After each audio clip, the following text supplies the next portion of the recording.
अपने स्थानों पर बैठे मैं बोलता हूँ। Hallelujah, glory to God, Jesus. Praise the Lord. Praise the Lord. God is good All the time. and all the time. God is good. परमेश्वर आपको सबको आशीर्वादित करे। मैं स्वागत करता हूँ आप सभी का इस रोबोट की कलीसिया में। सच में परमेश्वर ने आज आपको यहाँ ले आया है। ये समय है भजन संहिता पर मनन करने का। हम पढ़ेंगे आज के भजन संहिता में, भजन संहिता का पहला अध्याय। हमने भी पढ़ा, क्या ही धन्य है वह पुरुष जो दुष्टों की युक्ति पर नहीं चलता और न पापियों के मार्ग में खड़ा होता है और न ठट्ठा करने वालों की मंडली में बैठता है, परंतु वह तो यहोवा व्यवस्था से प्रसन्न रहता और उसकी व्यवस्था पर रात दिन ध्यान करता रहता है। क्या ही धन्य है वो पुरुष जो दुष्टों की युक्ति पर नहीं चलता और न पापियों के मार्ग में खड़ा होता और न ठट्ठा करने वालों की मंडली में बैठता है। आज हम यहाँ आए हैं, हम कहाँ पर बैठे हैं? आज हम प्रभु के भवन में बैठे हैं। कई लोग आज सुबह सुबह कई ठट्ठा करने वालों की मंडली में बैठे हैं, कई लोगों के साथ में बैठे, लेकिन परमेश्वर ने आज आपको यहाँ लिया है। आज हम वचनों पर मनन करें। आज हमारा परमेश्वर के प्रति जब हम चलते हैं परमेश्वर के राहों पर, जब हमने परमेश्वर को ग्रहण किया, जब यीशु मसीह की राहों पर चलना सीखा, शुरुआत में हमने सारे चीजों को किया जो परमेश्वर जो हम पुरानी बातें करते थे, गाली देना बोलो, शराब पीना बोलो, हंसी मजाक करना बोलो, सारी बुरी चीजों को हमने छोड़कर यीशु मसीह को अपनाया। जैसे हमने यीशु मसीह को अपनाया है, उस समय ये सारी चीजें हमें से निकल गई। ये सारी चीजें हमें से निकल गई। जो बुरी संगति थी हमसे छूट गई और फिर हम मसीह में आए तो हम पवित्र संगति में आए। हमारा उठना बैठना, हमारा बात करना पवित्र लोगों में बैठा हुआ, पवित्र लोगों की संगति में हम चलते हैं, बैठते हैं, उठते हैं, प्रार्थना में रहते हैं, वचनों में पढ़ते हैं। हमारी हुई वैसी संगति। लेकिन धीरे धीरे जब जाते हैं तो स्वभाव, जो पुराना स्वभाव हमारा कभी मरता नहीं, वो धीरे धीरे क्या होता है, जिस स्थिति में से हम आए रहते हैं वो स्थिति हमारी उभरते रहती है। वो पुराना स्वभाव हमारे अंदर छाप उठता है। फिर से हम क्या करते हैं मालूम है, पता आपको? हमारा मजाक करना, हम लोगों के प्रति जलन रखना, हम लोगों की मुस्करिया करना, ठट्ठा करना, हमें पता नहीं चलता हम क्या कर रहे हैं। हमारा उठना कहाँ, हमारा बैठना कहाँ। हम चलते रहे पवित्र संगति में, हम पवित्र लोगों में उठते बैठते, मसीह लोगों में उठते हैं बैठते हैं, लेकिन हमारी बातें किस तरह की है? हमारी बातें, हम क्या बात कर रहे हैं लोगों से, हमें खुद को पता नहीं चलता है। कई बार हम लोग बातें करते करते करते ऐसी अनाप शनाप बातें करते जो परमेश्वर को पसंद नहीं, ऐसी बातों को हम लोग करते हैं। लोगों की बुराइयां करना, लोगों की ठट्टे उड़ाना, अरे उसने तो ऐसा किया, अरे उसने तो ऐसा किया। परमेश्वर उससे प्रसन्न नहीं होता। परमेश्वर का वचन क्या ही धन्य वो पुरुष जो दुष्टों की युक्तियों पर नहीं चलता। हम किसकी युक्तियों पर चलते? ठट्टा करना, मस्करी करना, लोगों को बुरा भला कहना, लोगों के मजाक उड़ाना, चुगली करना, ये सब कहां से आता है? क्या इससे प्रभु प्रसन्न होता है? इससे कभी प्रभु प्रसन्न नहीं होता। भले आप लोगों के पवित्र लोगों में चलते उठते हो बैठते हो, लेकिन आपका बात करना क्या है, आपका रहना सहना कैसे, हमारे बातों में से, हमारे चाल चलन में से, हमारे लाइफस्टाइल से लोगों को क्या दिखना चाहिए, मसीह नजर आना चाहिए। आज हमारा उठना बैठना किस लोगों में है, लेकिन हमारा बात करना क्या हमारे बातों से परमेश्वर प्रसन्न होता है? परंतु वह तो यहोवा की व्यवस्था से प्रसन्न रहता और उसकी व्यवस्था पर रात दिन ध्यान करता रहता है। वो उस वृक्ष के समान है जो बैती नालियों के किनारे लगाया गया है और अपनी ऋतु में फलता है और उसके पत्ते कभी मुरझाते नहीं, इसलिए जो कुछ जो पुरुष करे वो सफल होता है। यदि आपकी लाइफ पवित्र है तो आप कभी भी उस लोगों के समान नहीं होंगे जो दुनियादारी में। आप कभी भी वो बुराई नहीं करोगे लोगों की जो दुनियादारी के लोग करते हैं। वो व्यक्ति उस वृक्ष के समान है जो बैती नालियों के पास लगाया गया हो, उसके पत्ते कभी मुरझाएंगे नहीं, वो हमेशा लहराते रहेंगे, हरे भरे रहेंगे।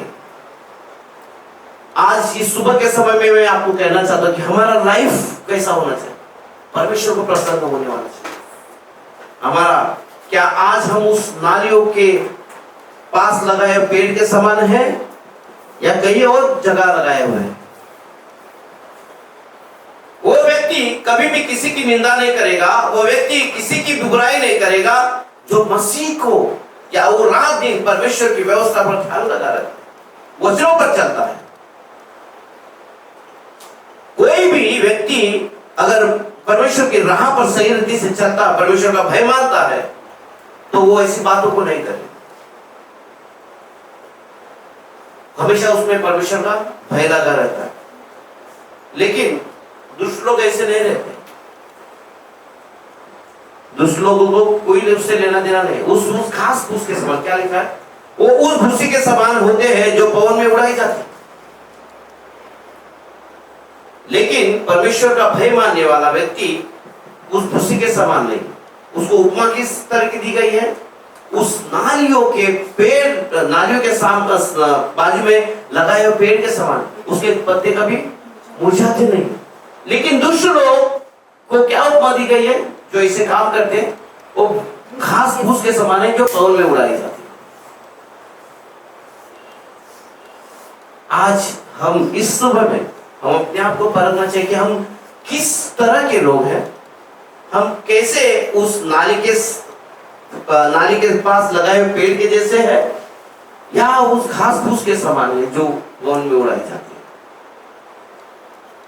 यदि हम परमेश्वर का भय मानते हैं तो आज हम इस सुबह में हम निर्णय ले सकते कि सच में प्रभु, यदि तूने मुझे चुना, यदि मैं तुझसे प्यार करता प्रभु, मैं ये गलत बातों को नहीं करूंगा, मैं किसी की चुगली नहीं करूंगा, मैं किसी की बुराई नहीं करूंगा प्रभु, किसी के प्रति कड़वाहट नहीं, ना ही मैं उन ठट्टा करने वालों की मंडली में बैठूंगा और वहां पर लोगों का मजाक उड़ाऊंगा, ना मैं किसी की बुराई करूंगा, क्योंकि प्रभु मैं तेरी व्यवस्था पर चलने वाला बन सकता हूं।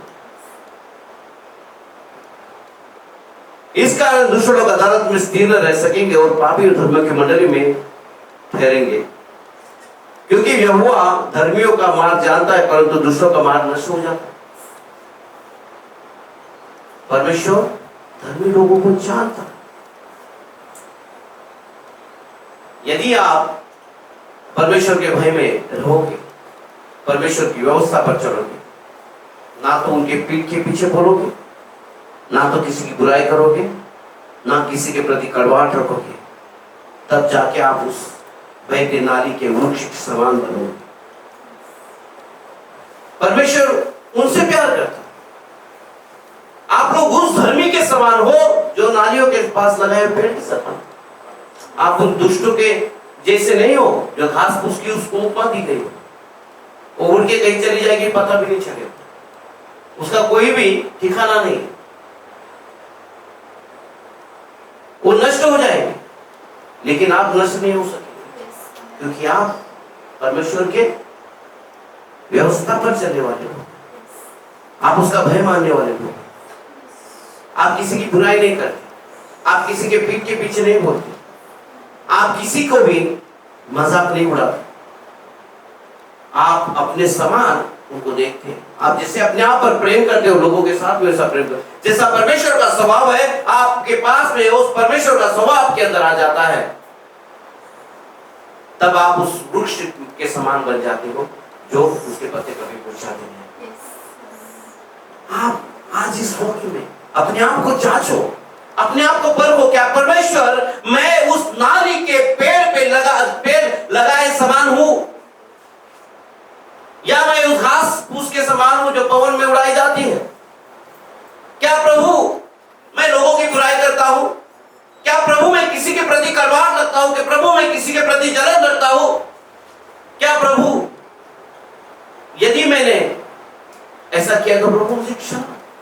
मैं उस घास फूस के समान नहीं बनना चाहता प्रभु, मैं उस आग में डालने वाली घास फूस के समान नहीं बनना चाहता प्रभु, मैं तेरा भय मानना चाहता हूं। आज आपका जीवन क्या है? आज आप उठते हो तो सुबह क्या करते हो? आप सोते समय में क्या करते हो? आपका दिन भर क्या आपका रहन सहन है? आपकी लाइफ स्टाइल क्या है? अपने आप को परखिए। क्या सच में हमने यीशु मसीह को ग्रहण किया है? क्या सच में हम यीशु मसीह के पीछे चलते हैं? क्या यीशु मसीह के वचनों पर हम चलते हैं? अपने आप को परखिए। प्रभु यदि आज मैं ऐसा नहीं हूं तो मैं आज इस समय में आज मैं वो निर्णय लेता हूं, परमेश्वर मुझे उस नालियों के पास लगाए हुए पेड़ के समान कर प्रभु की उसके पत्ते कभी भी मुरझाने ना पाए। प्रभु परमेश्वर हमेशा मैं तेरे संगति में रहूं, तेरा भय खाता रहूं प्रभु, तेरे भय में चलूं प्रभु, तेरे व्यवस्था पर लगा रहूं प्रभु, निरंतर प्रभु तेरे वचनों पर मैं मनन करता रहूं। परमेश्वर जैसा तेरा स्वभाव है परमेश्वर वैसा मेरा स्वभाव हमेशा बनता रहे। प्रभु जी मैं लोगों के लिए ठोकर का कारण नहीं परंतु राजा आशीर्वाद का कारण बन सकूं। परमेश्वर मैं लोग मुझे परमेश्वर तुच्छ नहीं तो परमेश्वर आशीर्वादित मानने पाए। परमेश्वर लोग मुझे और निकम्मा और परमेश्वर नकारा नहीं तो परमेश्वर आशीर्वाद का कारण होने पाए। परमेश्वर लोग इस तरह मेरे पास आने के कि चुगली करने वाला नहीं तो परंतु राजा लोगों परमेश्वर के वचनों पर चलने वाला व्यक्ति है, परमेश्वर का भय खाने वाला व्यक्ति है। आपका स्वभाव नम्र होना चाहिए। आज हम बात बात पर हम गुस्सा आता है, बात बात पर हम लड़ पड़ते हैं, बात बात पर यदि हमें कुछ बोलता है तो हमारा मन एकदम कड़वाहट से भर जाता है। आज इस समय यदि परमेश्वर ने आज आपको इस सुबह में यहाँ पर लाया है तो उस नाली के पास लगाए हुए पेड़ के समान आप लोग धर्मी आपको ठहराने के लिए नहीं तो आज आप नहीं रहते, आज आप ठट्टा करने वाले लोगों के साथ में रहते, किसी के साथ में किसी की चुगली करते रहते, किसी के साथ में आप किसी के गालियां देते रहते, आप किसी के बारे में भला बुरा कहते रहते, मजाक उड़ाया करते। लेकिन परमेश्वर ने आज आपको यहाँ पर लाया है तो उसके वचनों पर चलने के लिए, उसकी धार्मिकता को पाने, आज उसका स्वभाव अपने अंदर है। आज आप यहाँ पर परमेश्वर ने आपको यहाँ लिया है, परमेश्वर आपसे प्रेम करता है इसलिए परमेश्वर ने आपको यहाँ लिया है। तो आज हम हमारा स्वभाव बदलने की कोशिश करें। जैसा यीशु मसीह का स्वभाव है वैसा हमारे अंदर स्वभाव लाने की कोशिश करें। परमेश्वर चाहता है कि आप नष्ट ना हो, परमेश्वर चाहता है कि आप पवित्रता में बने। परमेश्वर चाहता है कि जैसा मैं पवित्र हूं वैसे आप पवित्र बने। आप उस घास फूस के समान नहीं तो उस नाली के समान है जो क्या जो उस नाली के समान है जो किनारे लगाए गए वो अपने ऋतु में फलते नहीं, उसके पत्ते कभी मुरझाएंगे नहीं, आपके पत्ते कभी भी मुरझाएंगे नहीं। जब आपका स्वभाव यीशु मसीह के स्वभाव की तरह बन जाएगा, आप वचनों पर चलने वाले बन जाएंगे। क्योंकि बुरी संगति अच्छे चरित्र को बिगाड़ देती है। तो हमारे चरित्र को, हमारी संगति पवित्रता में होनी चाहिए। हमारी संगति किस लोगों के साथ में हमारा उठना बैठना है, हमें परखना चाहिए। हमारा बात करना क्या लोगों को ठोकर का कारण बने या आशीर्वाद का कारण बने, हमें देखना है। लोग भले हमारे बारे में कुछ बोले, लोग भले हमारे बारे में भला बुरा कहे, गालियां दे, तुच्छ जाने, परंतु हमारे स्वभाव में बदलाव नहीं होना चाहिए, क्योंकि परमेश्वर ने हमें वैसा बनाया, धर्मी जैसा बनाया। हम मसीह में यदि हम मर चुके, यीशु के साथ में हम जिराए, लेकिन हम संसार के लिए मर गए। एक मुर्दे को अगर कुछ गाली भी दो, वो मरा हुआ मुर्दे को गाली दो, उसको मारो पीटो कुछ करो, तो कुछ असर करेगा उस पर? कुछ नहीं। हम दुनिया के लिए मर गए, मसीह के लिए जीवे। हमारा स्वभाव ऐसा होना चाहिए, भले चाहे हमें लोग कैसा भी बोले दे, कुछ तुच्छ जाने, भला बुरा के गालियां दे, कैसे भी बोले दे, लेकिन हमारा स्वभाव मसीह का स्वभाव जैसा होना चाहिए। परमेश्वर आपको सच्ची में प्रेम करता है, इसके लिए आज आप यहाँ पर हैं। आप उस लोगों के समान नहीं हैं, आप उस धर्मी के समान हैं, और आपके पति कभी भी नहीं चाहेंगे। परमेश्वर आपको इस वचन के जरिए आशीर्वाद